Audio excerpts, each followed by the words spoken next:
काही ठळक घडामोडी.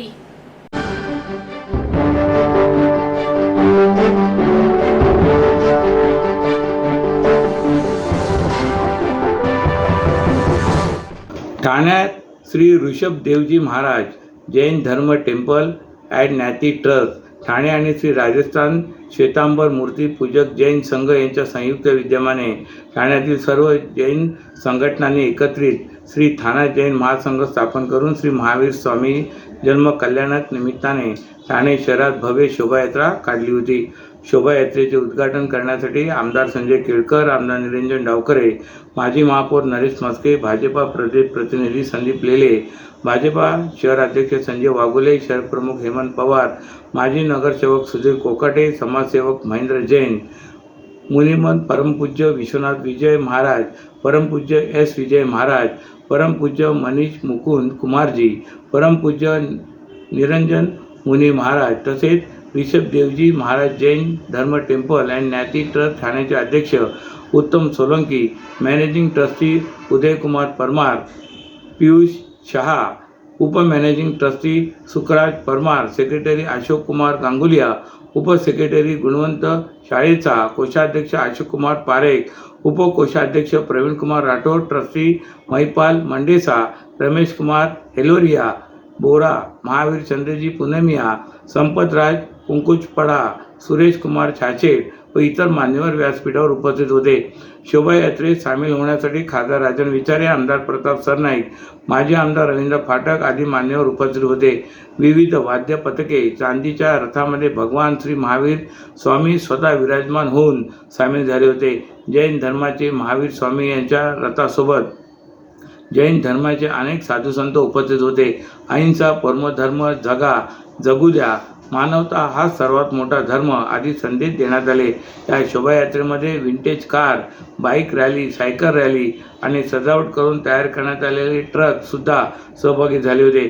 या प्रसंगी ठाणा अचल गच्छ जैन संघ, चंद्रभूज जैन मंदिर, श्री ठाणा कवियो देवरासी जैन संघ, श्री ऋषभ आजी जिनालय, श्री वर्धमान स्थानकवासी जैन संघ तलावपाडी ठाणा, श्री बाग विशा ओसवाल, श्वेतांबर मूर्ती पूजक तपागत जैन संघ ठाणा, श्री दिगंबर जैन संघ ठाणा आदी संघ यावेळी सहभागी झाले होते.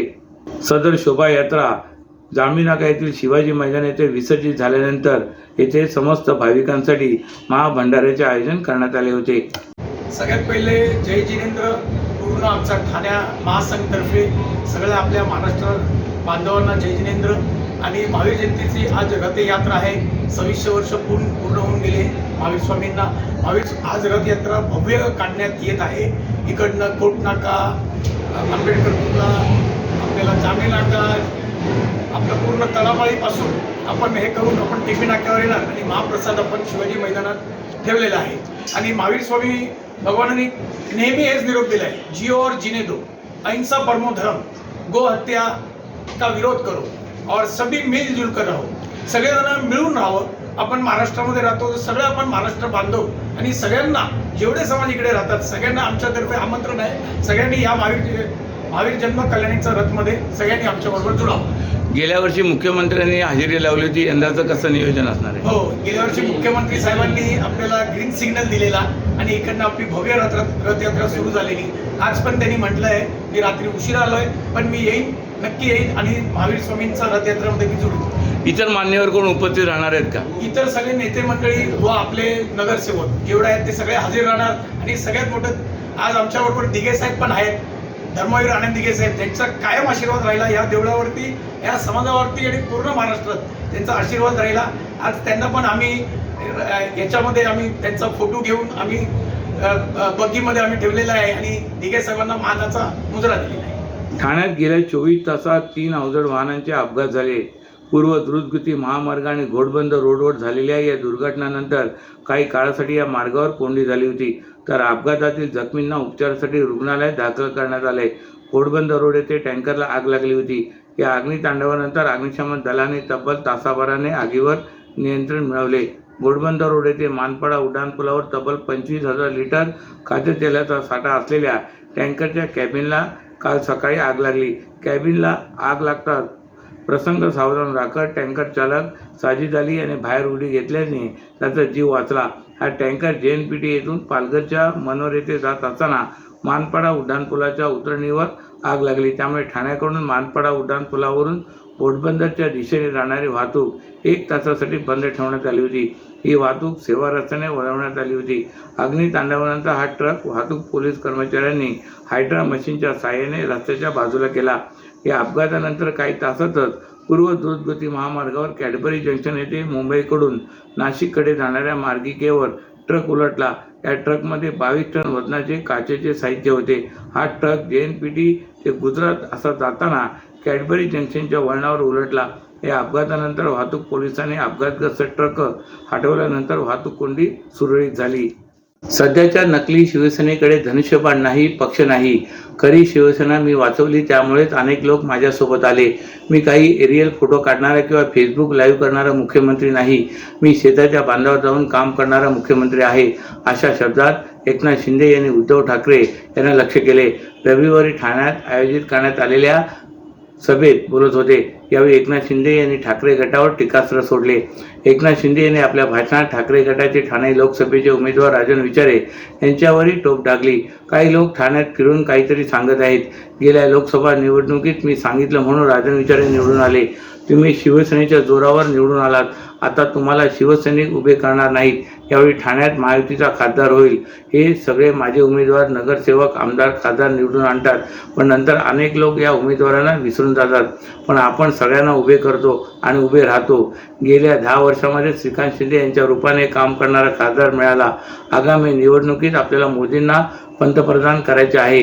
काही लोक ठाण्यात आले, कुठेतरी फिरले, काय केलं हे माहीत आहे. त्याबद्दल मी नंतर सांगेन. अशा शब्दात शिंदे यांनी राहुल गांधींना टोला लगावला. आज सर्व क्षेत्रामध्ये महिला व पुरुषांच्या खांद्याला खांदा लावून काम करत आहेत. बाळासाहेब ठाकरे हे महिलांना रणरागिणी म्हणायचे. आपल्या सरकारने महिलांसाठी अनेक सुविधा केल्या आहेत. महिलांच्या सक्षमीकरणासाठी अनेक योजना सुरू केल्या आहेत. महिलांना उद्योगासाठी भांडवल आणि कर्ज मिळावे यासाठी योजना सुरू केल्या आहेत. आगामी काळात महिलांना 50 लाखापर्यंत कर्ज उपलब्ध करून देण्यासाठी प्रयत्न करू, असे आश्वासन एकनाथ शिंदे यांनी दिले. TJSB सौर शक्ती कर्ज, गो ग्रीन, करा वीज बिलावर बचत. आकर्षक व्याजदर, 84 महिने परतफेड कालावधी, 80% लोन, व्यावसायिक आणि उद्योजकांकरता सुद्धा. अधिक माहितीसाठी तुमच्या जवळच्या शाखेला भेट द्या किंवा संपर्क साधा. 1800-223-466 आणि 1800-266-3466. सर्व नागरिकांना आवाहन करण्यात येत आहे की सध्या डासांमार्फत पसरणाऱ्या डेंग्यू या आजाराचा प्रसार रोखण्यासाठी प्रत्येकाने पुढीलप्रमाणे कार्यवाही करावी. डेंग्यू आजार एडिस इजिप्टी हा डास चावल्याने होतो. या डासांची पैदास साचलेल्या किंवा साचवलेल्या स्वच्छ पाण्यामध्ये होते. 8 दिवसांपेक्षा जास्त दिवस पाणी उघडे व साचून राहिल्यास त्यात डास अंडी घालतात. अंड्यांच्या अळ्या तयार होऊन पुढे डास तयार होतात. यासाठी आपल्या घरातील पाणीसाठे, उदाहरणार्थ बॅरल्स, पिंपे, टाक्या, हौद, रांजणे इत्यादी दर आठवड्याला रिकामे करून घासून पुसून कोरडे करून पुन्हा भरावे. 1 दिवस कोरडा दिवस म्हणून पाळावा.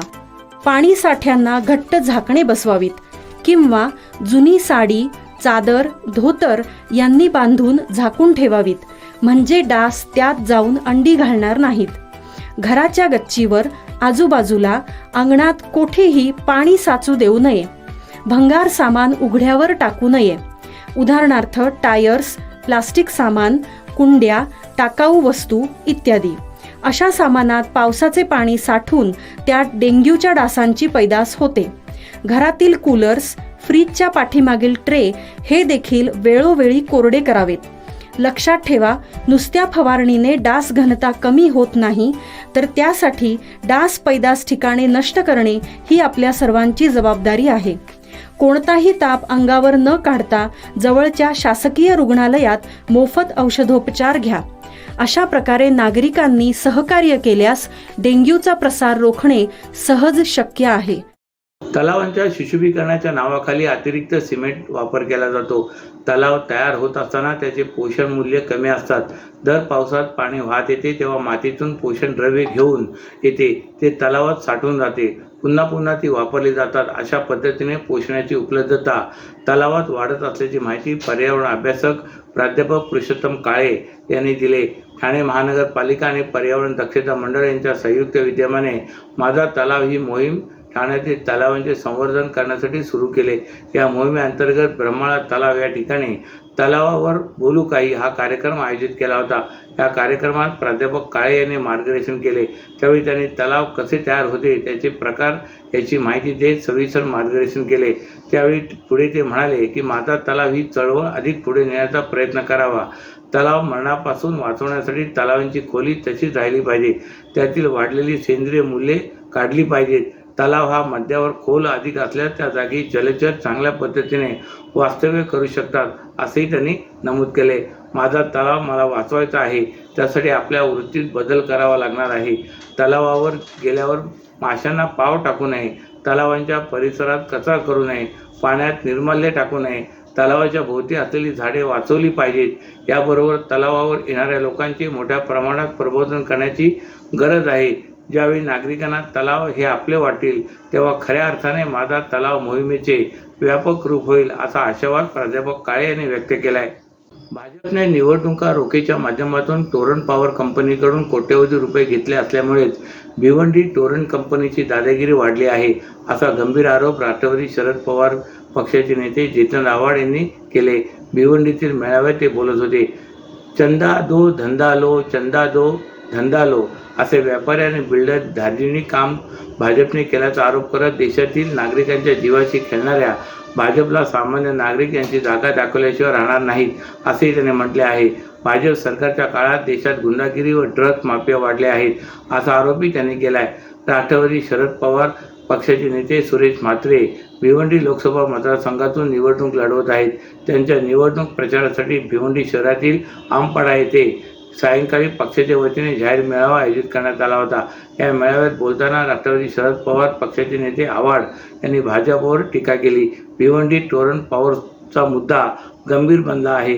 भाजपने निवडणूक रोखेच्या माध्यमातून टोरंट पॉवर कंपनीकडून कोट्यवधी रुपये घेतले असल्यामुळे भिवंडी टोरंट कंपनीची दादागिरी वाढली आहे, असेही ते म्हणाले.